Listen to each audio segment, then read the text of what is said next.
दोस्तों, एक लड़की रात को अपने घर से भागकर ट्रेन में अकेली सफर कर रही थी। उसके बाद में उस लड़की के साथ में जो कुछ हुआ उसके बारे में जानकर आप भी हैरान रह जाओगे। इसलिए आज का यह वीडियो आप सभी के लिए बहुत खास है और खास करके ऐसी लड़कियां इस वीडियो को जरूर देखें जिनकी अभी तक शादी नहीं हुई है।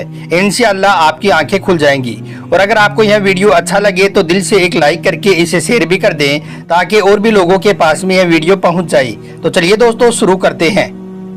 सबसे पहले तो हम आपको बता दें कि आज जो वाकया हम आपको यहाँ पर बताने वाले हैं, यह वाकया कोई मनगढ़ंत कहानी या किस्सा नहीं है, बल्कि यह एक सच्चा और रियल वाकया है जिसको हमारे एक दोस्त वाहिद भाई ने हमें बताया है।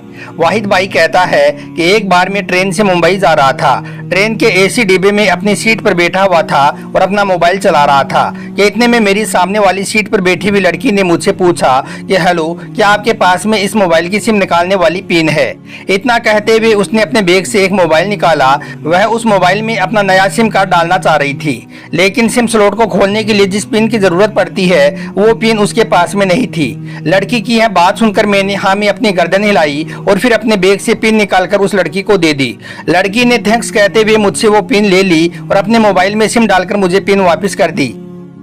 थोड़ी देर बाद मैंने देखा कि वो लड़की फिर से इधर उधर ताकने लगी है, तो यह देखकर मुझसे रहा नहीं गया। इसलिए मैंने उससे पूछ लिया कि क्या आपको और कोई परेशानी आ गई है, आप इधर उधर क्या देख रही हैं? तो वो लड़की बोली कि पता नहीं क्या हो गया है, मेरी सिम चालू नहीं हो रही है। यह सुनकर मैंने उससे उसका मोबाइल मांगा।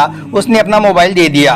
मोबाइल को देखकर मैंने उससे कहा कि अभी आपकी यह सिम एक्टिवेट नहीं हुई है, थोड़ी देर के बाद में हो जाएगी।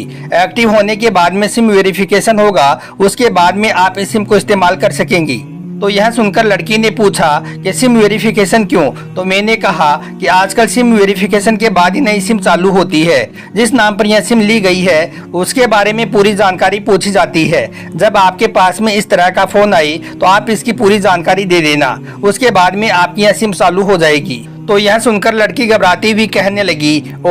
तो मैंने उसे दिलासा देते हुए कहा कि इसमें कोई परेशानी की बात नहीं है, मगर फिर भी वो लड़की अपने हाथ से दूसरे हाथ को दबाती रही मानो वो किसी बड़ी परेशानी में हो। यह देखकर मैंने फिर प्यार से कहा कि अगर आपको कहीं पर फोन करना हो तो आप मेरा यह मोबाइल इस्तेमाल कर लीजिए। इस पर लड़की ने कहा कि जी थैंक्स, फिलहाल नहीं चाहिए। फिर मैंने उससे पूछा मगर आपकी यह सिम किस नाम से खरीदी गई है? तो इस पर लड़की ने कहा कि जी मुझे नहीं पता यह सिम किसके नाम पर है। यह सुनकर मैंने कहा कि कोई बात नहीं, एक बार सिम एक्टिवेट होने दीजिए। जिसने आपको यह सिम दी है यकीनन यह सिम उसी के नाम से होगी। लड़की ने कहा कि चलो अच्छी बात है, कोशिश करते हैं। फिर मैंने पूछा कि आपका स्टेशन कहाँ पर है, यानी कि आपको उतरना कहाँ पर है? तो लड़की ने कहा कि जी मुंबई।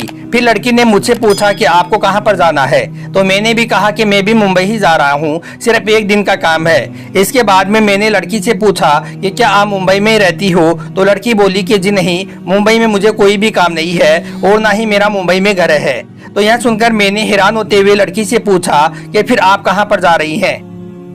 तो वो लड़की बोली कि दरअसल यह दूसरी ट्रेन है जिसमें आज मैं हूँ। मुंबई से मुझे आज तीसरी ट्रेन पकड़नी है और फिर मुझे हमेशा हमेशा के लिए आज़ाद हो जाना है। यह सुनकर मैं बहुत हैरान हुआ और सोचने लगा कि यह कमसीन अलड़ सी लड़की किस तरह की कैद में रही होगी। इसलिए फिर मैंने उससे पूछा कि आपको किस तरह की कैद से आज़ाद हो जाना है? तो लड़की बोली कि मैं भी उसी कैद में थी जिसमें हर लड़की होती है, जहां घर वाले कहें शादी कर लो, जब वो जैसा कहें वैसा कर लो। इसलिए मैं तंग आकर घर से भाग चुकी हूँ। यह सुनकर मुझे बड़ा ताजुब हुआ, मगर ताजुब को छुपाते हुए मैंने हंसते हुए उससे पूछा मगर क्या आप अकेली भाग रही हैं? आपके साथ में तो कोई भी नजर नहीं आ रहा है। तो इस पर वो लड़की बोली कि अकेली नहीं हूँ, साथ में है कोई। मैंने पूछा कि कौन है? मेरे सवाल खत्म नहीं हो रहे थे। तो वो लड़की कहने लगी आज मैं मुंबई से एक और ट्रेन पकड़ूंगी, फिर अगले स्टेशन पर मुझे वो जनाब मिलेंगी, उसके बाद में हम कभी भी किसी को नहीं मिलेंगे। तो यह सुनकर मैंने कहा अच्छा, तो ये प्यार का मामला है? तो लड़की ने कहा जी। यह सुनकर फिर मैंने उसको बताया कि मैंने भी लव मैरिज की है। मेरी यह बात सुनकर वो लड़की बहुत ज्यादा खुश हो गई। उसने कहा वाह, ये तो बहुत अच्छी बात है, मगर आपकी शादी कब और कैसे हुई? लव मैरिज की बात सुनकर अब वो लड़की मेरी बातों में और भी ज्यादा रुचि लेने लगी। लड़की की यह बात सुनकर मैंने उससे कहा कि मेरी शादी कब और कैसे हुई यह बात मैं आपको बाद में बताऊंगा, पहले आप यह बताओ कि आपके घर में कौन कौन है। तो उसने होशियारी बरतते हुए कहा कि यह मैं आपको क्यों बताऊं, मेरे घर में कोई भी हो सकता है, मेरे पापा, माँ, भाई या बहन या हो सकता है कि भाई ना हो, सिर्फ बहनें ही हो, या ये भी हो सकता है कि बहनें ना हो, सिर्फ गुस्सा करने वाले 2-4 भाई हो। इसके बाद में मैंने उस लड़की से पूछा कि इसका मतलब क्या है, मैं आपका नाम भी नहीं पूछ सकता हूँ? तो इस पर भी वो लड़की बोली कि मेरा नाम भी कुछ भी हो सकता है, रीना, मीना या टीना या कुछ भी हो सकता है। वो लड़की बहुत बातूनी थी। थोड़ी देर इधर उधर की बातें करने के बाद में उसने मुझे एक टॉफी दी, जैसे क्लास में कोई छोटे बच्चे को देता है। टॉफी देते हुए मुझसे कहने लगी कि आज मेरा बर्थडे है। मैंने उसकी हथेली से टॉफी को उठाते हुए उसको बधाई दी और उसे पूछा कि आज तुम कितने साल की हो गई हो? तो उसने बताया कि पूरे 18 साल की। मैंने कहा कि इसका मतलब भागकर शादी करने की आपकी कानूनी उम्र हो गई है, इसलिए तुमने यह कदम उठाया है। तो यह सुनकर वो लड़की हंस पड़ी। कुछ ही देर के बाद में हम दोनों काफी फ्रैंक हो चुके थे, जैसे बहुत पहले से हम एक दूसरे को जानते हों। मैंने उस लड़की को बताया कि मेरी उम्र 35 साल की हो गई है, मतलब कि मैं तुमसे 17 साल बड़ा हूँ। उसने चुटकी लेते हुए कहा कि तुम लग तो नहीं रही हो। तो इस पर मैं मुस्कुरा दिया। फिर मैंने उससे पूछा कि तुम घर से भागकर आई हो, मगर तुम्हारे चेहरे पर चिंता के निशान तो बिल्कुल भी नहीं है। इतनी बेफिक्री मैंने आज पहली बार देखी है। खुद की तारीफ सुनकर वो लड़की खुश हो गई और कहने लगी कि मुझे उन जनाब ने, यानी कि मेरे लेवर ने मुझे पहले ही समझा दिया था कि जब घर से निकलो तो बिल्कुल बिंदास रहना, घर वालों के बारे में बिल्कुल भी मत सोचना, अपना मूड बिल्कुल भी खराब मत करना, सिर्फ मेरे और हम दोनों के बारे में ही सोचना, और मैं वही कर रही हूँ। इस पर मैंने चुटकी लेते हुए कहा कि उसने तुझे मुझ जैसे अनजान मुसाफिरों से दूर रहने की सलाह नहीं दी? तो उसने हंसते हुए कहा जी नहीं, शायद वो यह बात कहना भूल गया होगा। फिर मैंने उसके प्रेमी की तारीफ करते हुए कहा कि वैसे तुम्हारा बॉयफ्रेंड काफी टैलेंटेड है। उसने किस तरह से तुम्हें अकेले घर से रवाना कर दिया है, नई सिम और मोबाइल दिया, 3 ट्रेनें बदलवाई ताकि कोई ट्रैक ना कर सकी। बहुत टैलेंटेड है वो। तो लड़की ने गर्दन हिलाते हुए कहा कि जी बहुत टैलेंटेड है, उसके जैसा कोई भी नहीं है। मैंने उसे बताया कि मेरी शादी को आज 10 साल हो गई हैं। एक बेटी है 8 साल की और एक बेटा है 2 साल का। यह देखो उनकी तस्वीरें। मेरे मोबाइल में बच्चों की तस्वीर देखकर उसके मुंह से निकल गया ये बहुत खूबसूरत है। मैंने उसे बताया कि जब यह पैदा हुई थी तब मैं कुवैत में था। एक कंपनी में बहुत अच्छी जॉब थी मेरी, बहुत अच्छी सैलरी भी थी, मगर फिर कुछ महीनों के बाद में मैंने वो जॉब छोड़ दी और अपने ही कस्बे में आकर काम करने लगा। तो लड़की ने पूछा कि मगर वो जॉब छोड़ी क्यों? तो मैंने कहा कि जब मैंने अपनी बच्ची को पहली बार अपनी गोद में उठाया तो मुझे ऐसे लगा जैसे आज पूरी दुनिया मेरे हाथों में है। उस वक्त 30 दिन की छुट्टी घर पर आया था, मुझे वापस भी जाना था, लेकिन फिर मैं जा ना सका। इधर बच्ची का बचपन खर्च होता रही, उधर मैं पूरी दुनिया कमा लूं तब भी घाटे का सौदा है। मेरी 2 टके की नौकरी और मेरी बच्ची का बचपन लाखों का। उसने कहा क्या आप अपने बीवी बच्चों को साथ में नहीं ले जा सकती थी?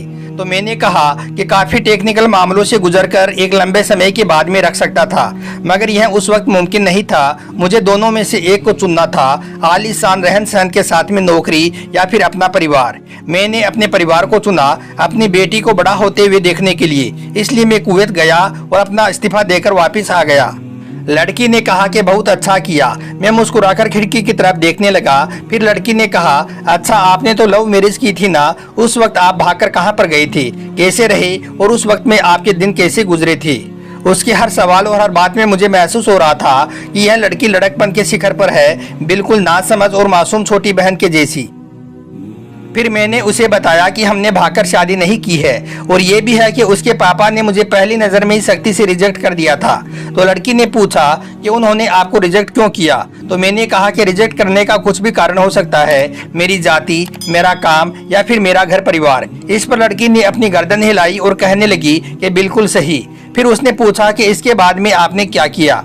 मैंने कहा कि फिर मैंने कुछ भी नहीं किया, उसके पापा ने मुझे रिजेक्ट कर दिया। वहीं से मैंने अपने बारे में अलग से सोचना शुरू कर दिया था।